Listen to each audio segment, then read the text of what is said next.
Assalamualaikum warahmatullahi wabarakatuh. Alhamdulillah, thumma alhamdulillah, thumma alhamdulillah. Alhamdulillahilladzi bi ni'matihi tatimmus shalihat. Asyhadu an la ilaha illallah wahdahu la syarika lah wa asyhadu anna Muhammadan abduhu wa rasuluh. Allahumma salli wa sallim wa barik wa an'im ala nabiyyina wa qudwatina wa murabbina Muhammadin sallallahu alaihi wasallam wa ala alihi wa ashabihi wa man tabi'ahu bi ihsanin ila yaumiddin. Ya ayyuhalladzina amanu taqullaha haqqa tuqatih wa la tamutunna illa wa antum muslimun. Subhanaka la ilma lana illa ma 'allamtana innaka antal alimul hakim. Allahumma anfa'na bima 'allamtana wa 'allimna ma yanfa'una wa zidna ilman ya 'alim.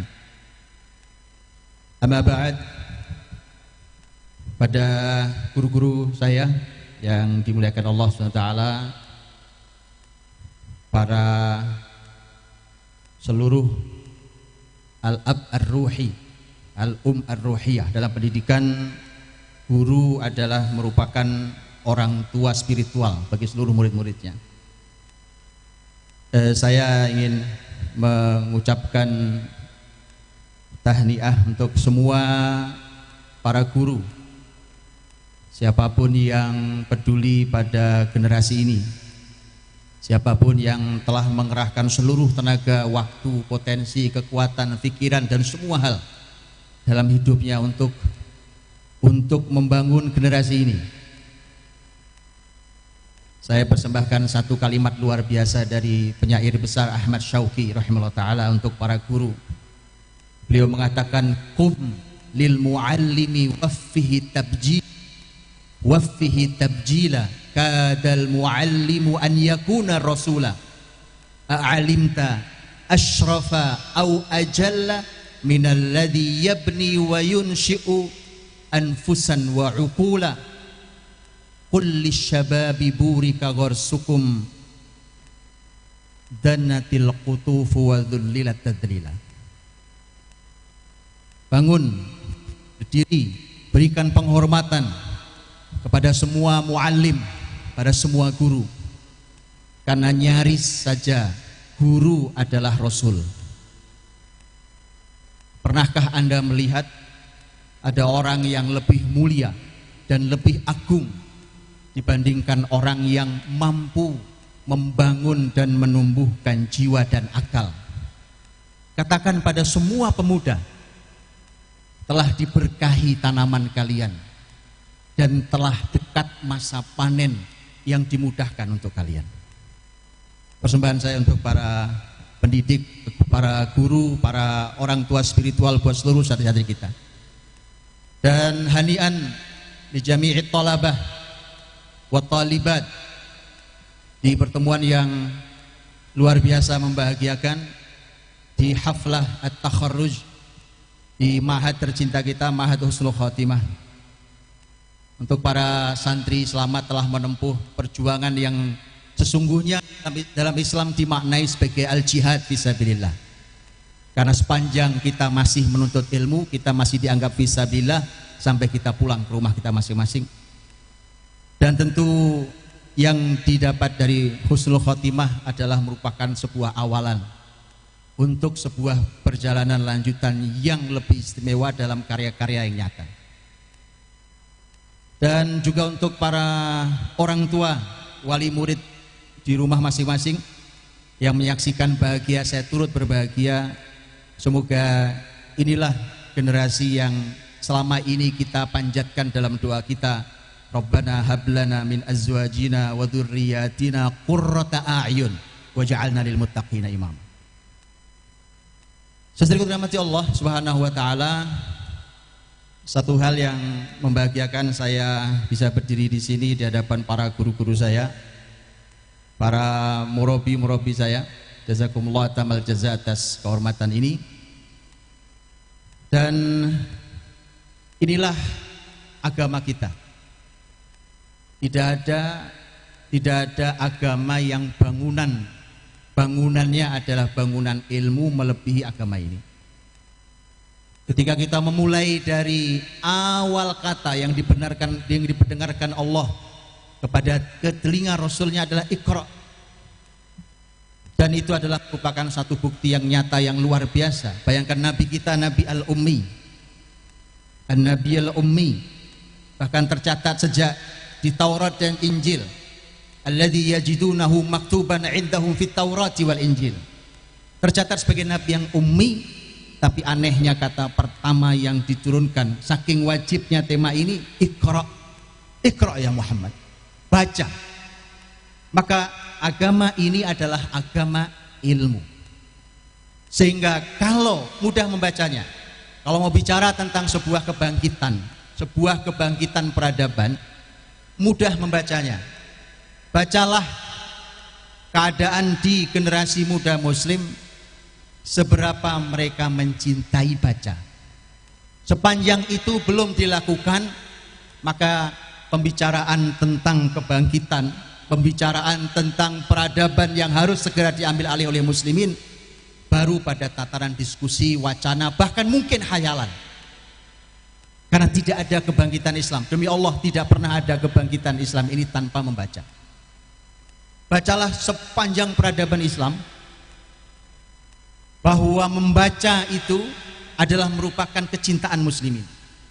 Lebih dari itu, tidak ada bangsa, tidak ada agama, tidak ada satu komunitas besar yang paling produktif dalam masalah ilmu. Sudah sampai hari ini, bayangkan sudah 15 abad, tidak ada yang melebihi muslimin. Masuklah ke perpustakaan-perpustakaan. Kalau tidak percaya, masuklah ke toko-toko buku Islam, atau bukan toko Islam, toko buku umum. Anda boleh cek. Bahkan di toko buku umum sekalipun, buku apa yang paling banyak.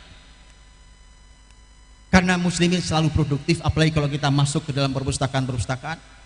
Kalau kita belajar tentang ilmu ulum syariah umpamanya, kita diajari guru-guru, setiap menyebut kitab, banyak sekali kitab yang dikasih dalam kurung mafqud, hilang. Saudaraku dirahmati Allah, itu bisa bayangkan. Berapa kali muslimin mengalami sebuah musibah besar ketika perpustakaan mereka habisi, dibakar, dihanyutkan di sungai. Kita tahu itu di masa kehancuran dinasti Bani Abbas ya, tahun 656 Hijriah. Baghdad bukan saja banjir darah, tetapi sungai besar itu berubah menjadi sungai berwarna kebiruan dan gelap karena tinta dari buku.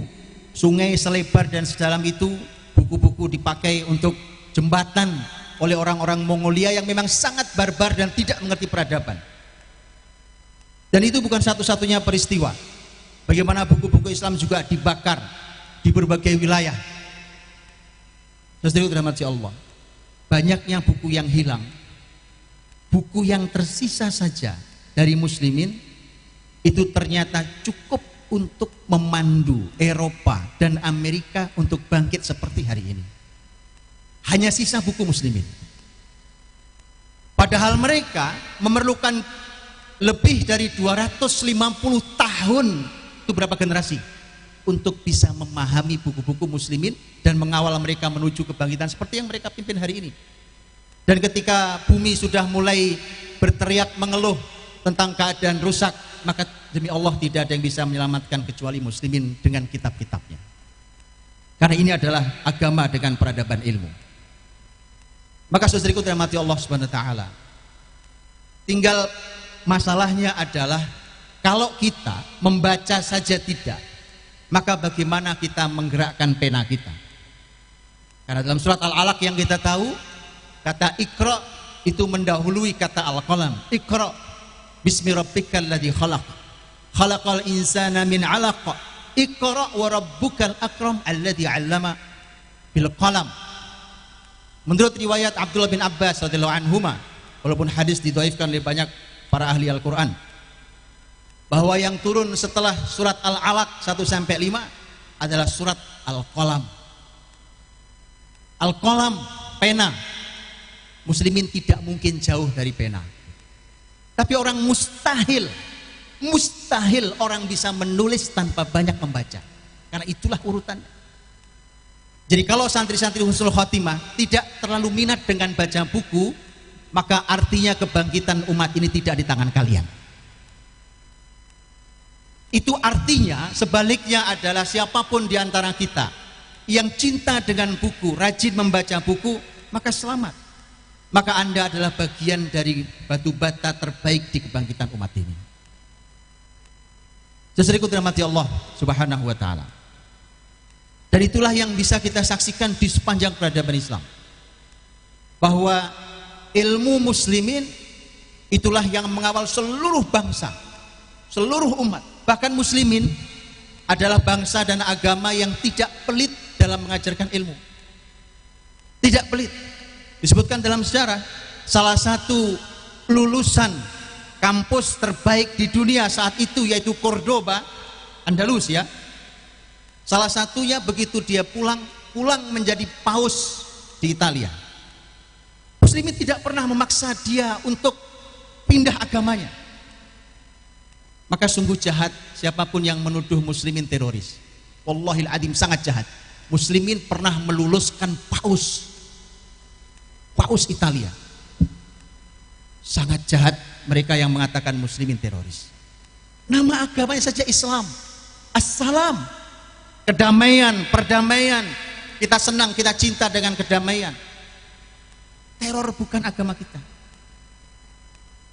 Dan Islam tidak pernah pelit untuk itu. Raja Inggris di zamannya mengirim surat kepada Sultan Muslim di Andalusia. Dia mengirimkan anak keponakannya untuk minta diizinkan belajar di Andalus dengan mengirimkan berbagai macam hadiah yang berharga agar diterima, diajarkan. Diterima muslimin. Dan itu yang mengawali kebangkitan Eropa seperti kita lihat hari ini. Kalau Amerika itu negeri terbelakang, belakangan. Itu setelah tahun 1700-an mereka pindah dari Inggris, pindah ke Amerika. Itu belakangan, tidak masuk dalam pembicaraan. Yang masuk pembicaraan adalah Eropa. Eropa, makanya kemudian muncul kita mengenal dengan istilah kebangkitan Eropa, mengenal dengan kebangkitan Prancis dan seterusnya. Nah, sesuatu dirahmati Allah, maka begitulah muslimin. Karena muslimin ini rahmatan lil alamin. Maka kemudian ilmu ini memang untuk memakmurkan bumi Allah.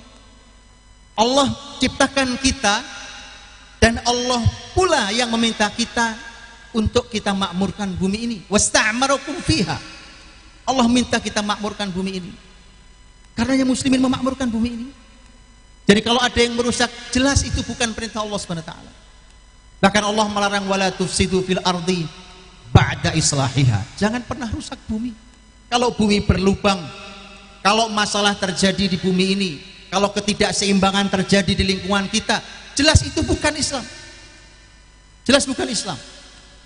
Apapun karya kita di kemudian hari, maka kita harus tahu Allah menitipkan ini dalam Al-Quran, dan jangan rusak bumi setelah Allah perbaiki bumi ini.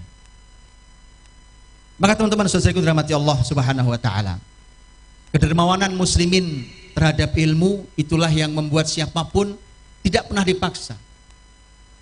Kalau kita melihat, karena yang membawa pertama, karena bahkan Quran kitab suci kita dengan menggunakan bahasa Arab, dan dibawa memang diawali oleh Nabiullah Muhammad SAW, diturunkan pada beliau, dan beliau adalah bangsa Arab, Quraisy.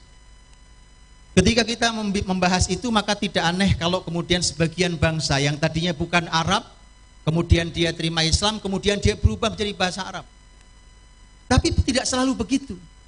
Ada sebagian bangsa yang dia menerima Islam dan dia pun berubah menjadi Arab.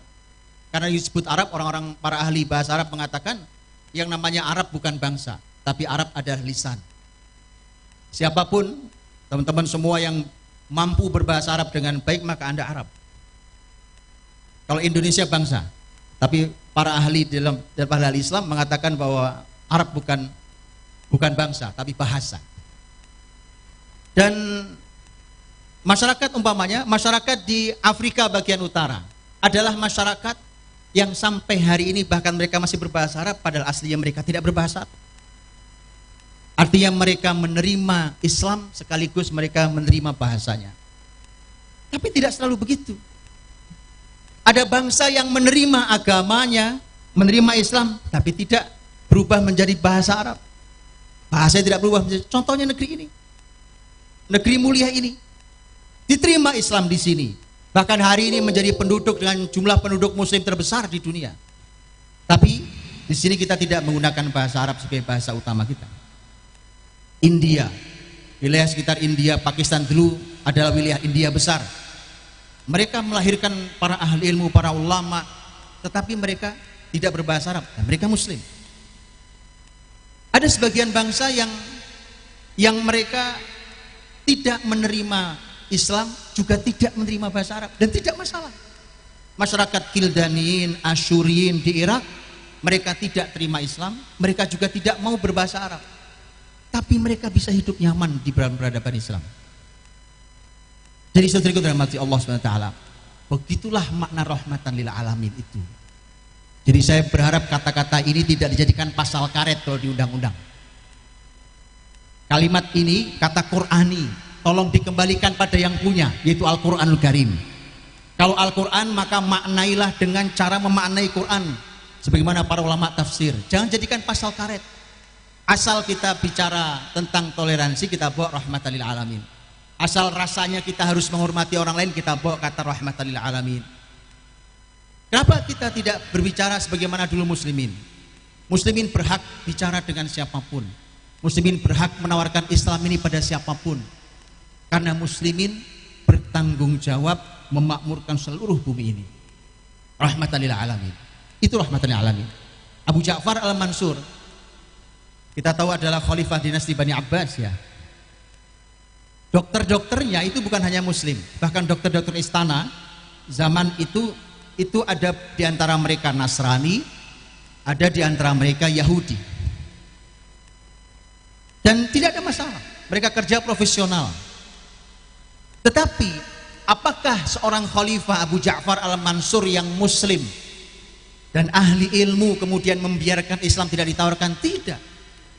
Ditemuinya seorang dokter istana yang selama ini menjaga kesehatan dia, yang bukan muslim, non muslim, ditawarkan, masuk Islamlah kamu, ini Islam, kau lihat tiap hari bagaimana indahnya, bagaimana Islam hari ini memimpin bumi, lihat kebesarannya, bagaimana Islam memimpin bumi hari ini, masuk Islamlah.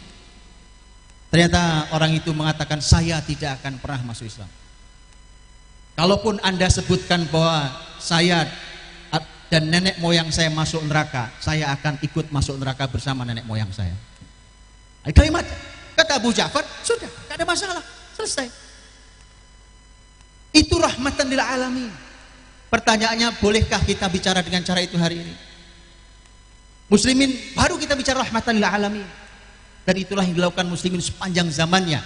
Karena muslimin tidak dibatasi hanya oleh sebuah ruang teritorial, apalagi hanya dibatasi oleh ruang kelompok atau dibatasi hanya oleh ruang satu pemikiran. Muslimin bahkan diminta menjadi rahmatan lil alamin. Semua harus nyaman hidup bersama muslimin.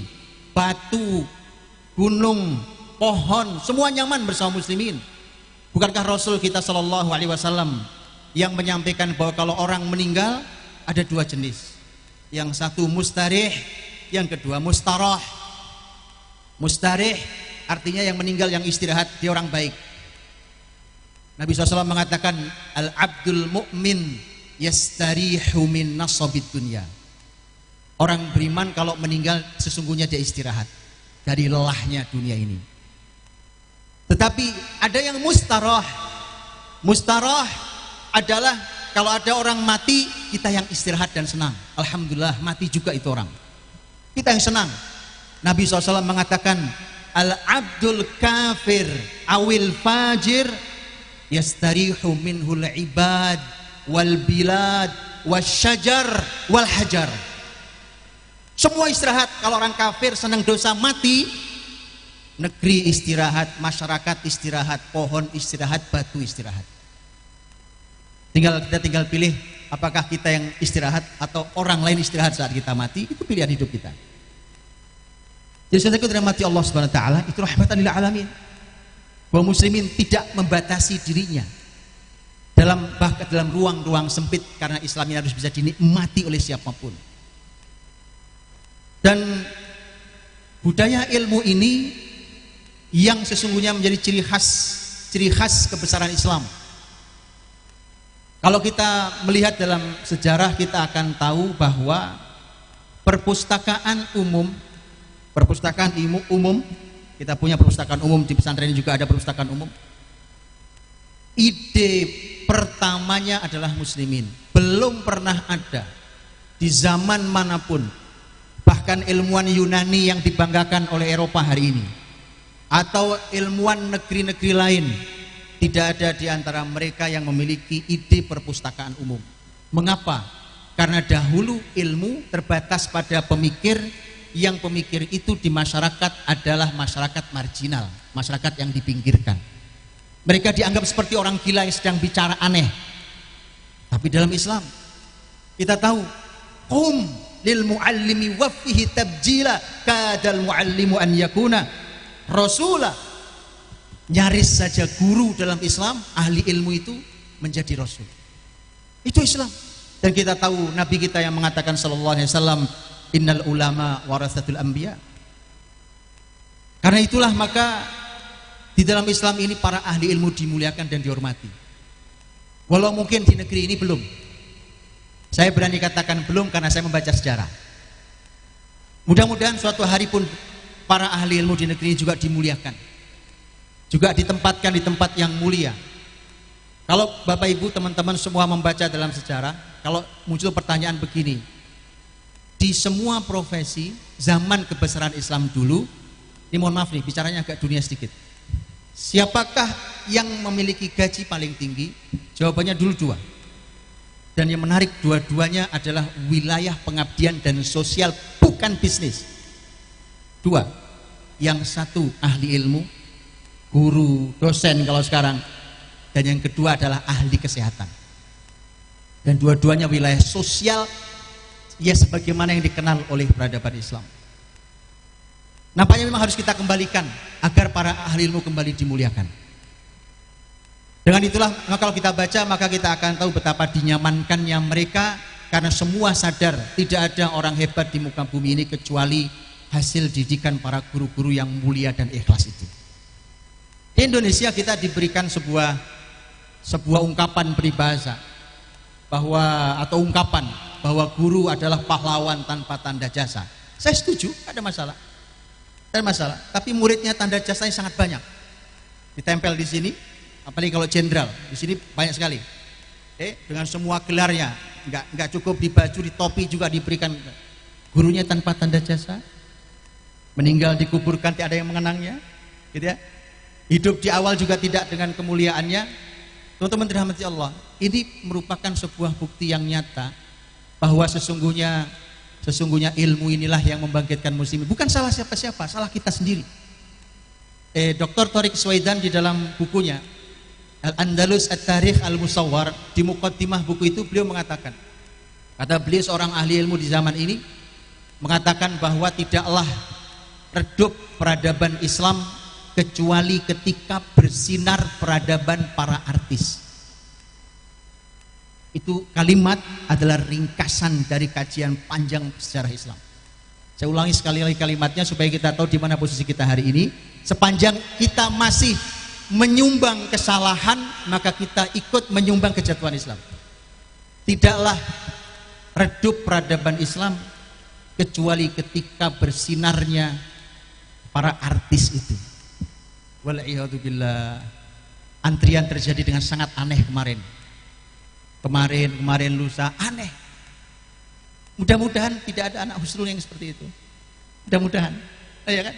Kalau ada berarti Anda ikut menyumbang kejatuhan Islam. Aneh cara berpikir, ajaib. Apa yang terjadi sebenarnya? Apa yang terjadi dengan generasi muda ini? Kenapa teman-teman rahmati Allah? Karena ilmu itu tidak bisa duduk bersama dengan hiburan. Kalau mau dalam Islam dipisah, berilmulah kamu, waktunya liburan. Nanti selesai liburan, ambil semangatmu kembali, kemudian belajar yang serius lagi. Tapi duduk bersama nggak bisa. Bagaimana bisa? Orang menikmati hiburan hari ini, itu orang menikmati hiburan apapun itu, Dia cenderung bersantai, bersenang. Tapi ilmu, tanyakan pada santri-santri, dan kita semua pernah menjadi santri. Bagaimana perjuangan jadi santri, ngantuk-ngantuk suruh setoran, ya kan? Lelah-lelah disuruh di kelas, tidur sedikit dimarahi sama gurunya, nggak ngerjakan PR suruh maju sini, kau gak kerjakan PR-mu. Allah, itu ilmu, dan tidak pernah sejalan dengan hiburan. Dan tidaklah jatuh Andalus, 800 tahun kita memimpin Andalus, bukan hanya memakmurkan muslimin sekali lagi, tapi menjadi cikal bakal kebangkitan Eropa sampai hari ini. Tidaklah jatuh Andalus kecuali salah satu penyumbangnya adalah kedatangan seseorang yang diberi gelar Az-Ziryab, datang dari negeri Irak, masuk ke Andalus dan mengajarkan hiburan. Masjid mulai sepi, orang mulai tidak minat berpikir, apalagi jihad fisabilillah. Inilah Islam. Kalau kita mau bicara tentang kebangkitan Islam, inilah kebangkitan itu. Inilah kebangkitan itu. Dan kita bisa melihat sejak zaman Nabi Muhammad SAW, ilmu tidak hanya dominasi kaum laki-laki. Siapapun dalam Islam, laki, perempuan, dan kita tahu bahwa wanita paling alim, paling berilmu di umat ini, ibu kita, ibunda kita, Ummul Mukminin Aisyah radhiyallahu anha, Siddiqah binti Siddiqah, yang periwayatan hadisnya hanya satu level di bawah periwayatan hadis terbanyak Abu Hurairah radhiyallahu anhu. Aisyah sendiri meriwayatkan 2210 hadis. Abu Hurairah meriwayatkan 5374 hadis sebagai perawi terbanyak. Dan ternyata Ummul Mukminin Aisyah radhiyallahu anha disebutkan oleh para ulama, seperempat syariat ini datangnya melalui ilmu Ummul Mukminin Aisyah radhiyallahu anha. Kurang apa? Dan dalam sejarah wanita dalam Islam luar biasa. Kita tahu kitab paling sahih setelah Bukhari, setelah Al-Quran Al-Karim, yaitu Sahih Bukhari. As-Sah al-Kutub ba'da kitabillah. Kitab paling sahih, buku paling sahih setelah Al-Quran Al-Karim adalah Sahih Bukhari. Sahih Bukhari periwayatan, salah satu periwayatan yang merupakan periwayatan yang mu'tabar dan mu'tamad, justru hadir dari perempuan, namanya Karimah Ummul Khair, alim besar, wanita besar, yang Sahih Bukhari secara data paling otentik melalui jalur beliau. Itu kitab paling sahih setelah Al-Quran Al-Karim. Bacalah tentang sejarah wanita, mungkin kita tidak kenal. Jangan sampai yang kita kenal adalah para artis yang meredupkan peradaban Islam. Ini wanita luar biasa, Fatimah As-Samarqandiyah, dari negeri Samarkand. Negeri Samarkand bukan negeri Arab, karena Islam bukan dominasi Arab. Fatimah Samarqandiyah, wanita luar biasa, yang juga merupakan simpul sahih Muslim. Wanita luar biasa. Fatimah Samarqandiyah adalah seorang alim besar, ayahnya adalah seorang alim besar.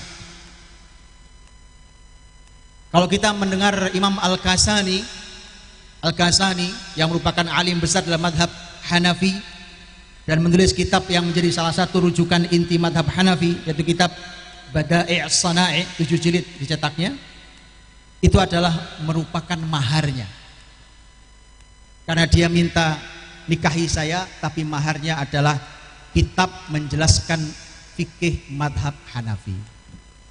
Boleh para ide baik para wanita. Terlalu sederhana kalau seperangkat alat sholat. Bukan tidak boleh, tapi Anda lihat, Islam pernah membuktikan bahwa kitab yang menjadi rujukan utama sebuah ilmu saja ternyata sebagiannya adalah mahar.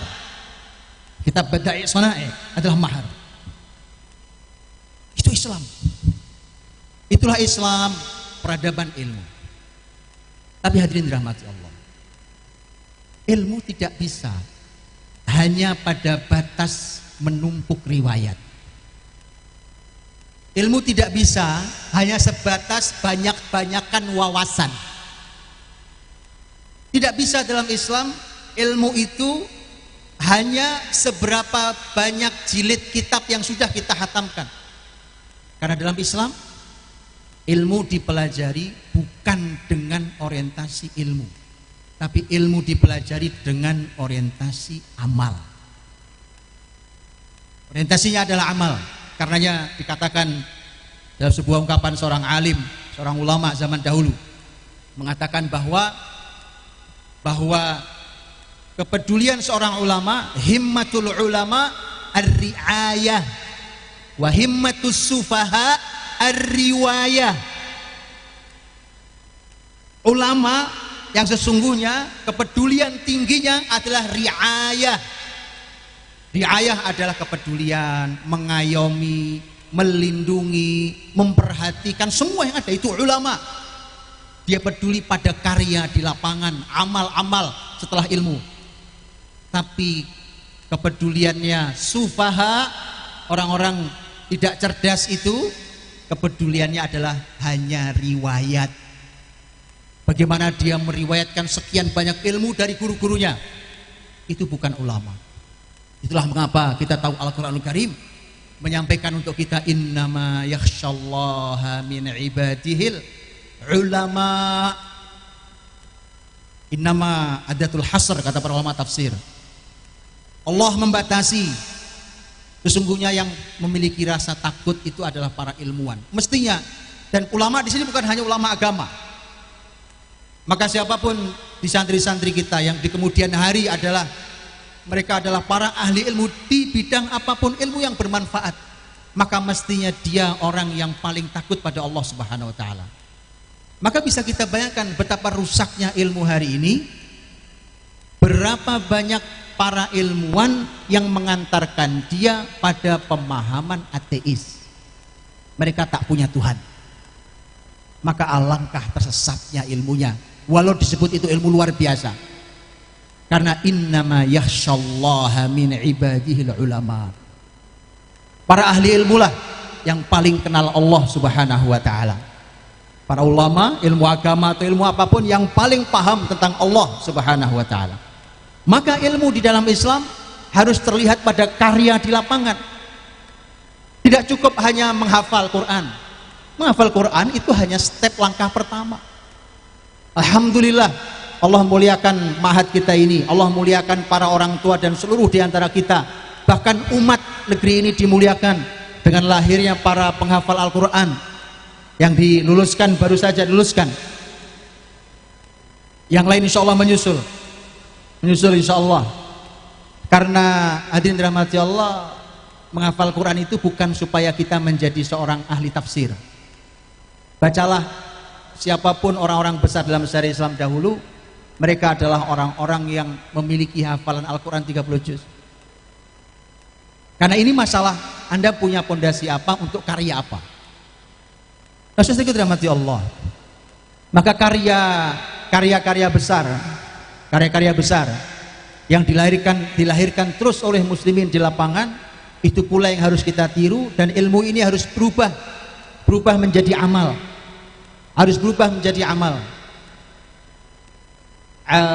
Sahal bin Abdillah At-Tusturi rahimahullah ta'ala, seorang alim zahid, beliau mengatakan, kata beliau, ad-dunya jahlun wa mawad. Dunia ini sesungguhnya isinya kebodohan dan kekosongan, kematian, kekosongan. Kemudian beliau mengatakan, wa innamal ilmu hujjah. Kalau kalian berilmu, ilmu jadi hujjah. Dan hujjah itu terkadang menguntungkan kita, terkadang merugikan kita. Karenanya ada hujjatun laka au hujjatun alaika. Kadang merugikan kita karena kita tidak mengamalkannya. Karena kata beliau, al-ilmu hujjah. Ilmu itu hujjah. Setelah itu kemudian pembuktiannya, kata beliau, adalah al-amal, al-ibadah, al-amal, pembuktiannya. Tapi beliau mengatakan, al-amal haba illal ikhlas. Amal yang kita lakukan, karya yang kita lakukan, itu bak debu, tak ada artinya tanpa keikhlasan. Wal ikhlas ala khatarin azim illa an yukhtama bih. Dan keikhlasan dalam ancaman besar. sampai kita tutup hidup ini dengan keikhlasan. Dan begitulah karya-karya besar. Ada kalimat yang luar biasa sebagai penutup yang disampaikan. Kalimat yang luar biasa disampaikan oleh, ini teman-teman bisa membaca dalam kitab yang ditulis oleh Imam Al-Khatib Al-Baghdadi dalam kitabnya Iqtida' Al-Ilmil Amal. Ada banyak kalimat-kalimat mutiara dari para ulama kita. Yusuf bin Husain sebagaimana diriwayatkan oleh Abu Bakar Ar-Razi rahimahumullah, dia mengatakan bahwa fid dunya tughyanan, di dunia ini ada dua tauhid, tughyanul ilmi wa tughyanul mal. Tauhid ilmu, orang berilmu bisa jadi tauhid, dia bisa menjadi Tuhan selain Allah gara-gara orang berilmu. Wa tughyanul mal, dan tauhid harta. Kemudian beliau mengatakan innama tanjahu min tughyanil ilmi bil ibadah. Kalian selamat dari tauhid ilmu kalau kalian mau beribadah. Laksanakan apa yang kita ilmui. Wa tanju min tughyanil mal bizuhdi fi. Kalian akan selamat dengan harta yang menjadi tauhid kalau kalian dengan cara zuhud di dunia ini. Kemudian beliau mengatakan bil adab tafhamul ilm. Dengan adab kalian baru paham ilmu. Ilmu ini tidak ada gunanya tanpa adab, tanpa akhlak. Tidak ada gunanya. Justru untuk bisa paham ilmu dengan baik, maka milikilah adab. Mestinya itu disampaikan di depan. Waktu kita orientasi santri, yang ditekankan adalah adab. Ada sekian banyak tulisan para ulama yang berbicara tentang adab menuntut ilmu. Karena itu harusnya mengawali, karena nanti kita belajar di sini, kita tidak akan efektif mendapatkan ilmu dikarenakan tidak punya adab.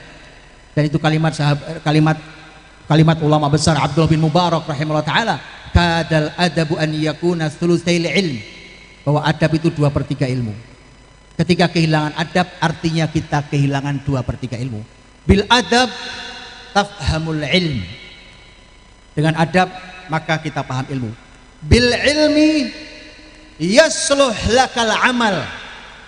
Dengan ilmu baru amalmu benar. Baru amalmu benar. Bil amal tanalul hikmah. Dengan amal baru kalian bisa dapat hikmah. Quran mengatakan, "Waman utiyal hikmata faqad utiya khairan katsira."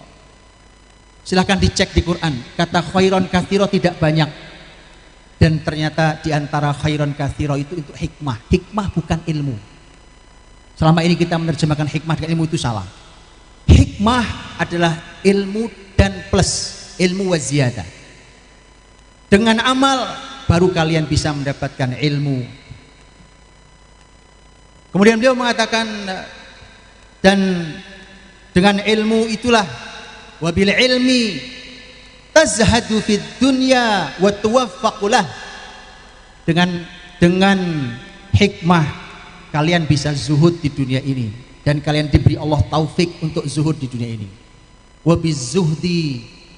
Wabizuhdi takhruju minad dunya tatrukud dunya. Dengan zuhud kalian tinggalkan dunia. Wabitarkiha targhabu fil akhirah. Dengan kalian tinggalkan dunia, kalian mencintai akhirat. Wabirraghbati fil akhirati tanalu ridallahi azza wajal. Dan dengan mencintai akhirat, kalian akan mendapatkan ridha Allah subhanahu wa ta'ala. Sesuai dirahmati Allah subhanahu wa ta'ala, mudah-mudahan Allah SWT memberkahi kita semua, dan untuk kita mencapai ridha Allah subhanahu wa ta'ala dengan ilmu, dengan amal, dengan karya kita, dengan dakwah kita. Karena hidup kita semuanya adalah mengajak manusia menuju Allah subhanahu wa ta'ala. Kuntum khaira ummatin ukhrijat linnas ta'muruna bil ma'ruf wa tanhauna 'anil munkari wa tu'minuna billah. Dan saya akhiri, jazakumullah tamal jaza. Sekali lagi terima kasih, dan sekali lagi selamat untuk semua, siapapun yang ada di sini ataupun di rumah masing-masing. Barakallahu fikum, semoga semua bermanfaat, Semoga ilmu-ilmu bermanfaat dan semoga dengan ilmu itu berlahir karya dan dengan karya itu kita bisa menyaksikan kembali kebangkitan Islam. Barakallahu fikum jami'an. Subhanakallahumma bihamdika asyhadu an la ilaha illa anta astaghfiruka wa atubu ilaik. Assalamualaikum warahmatullahi wabarakatuh.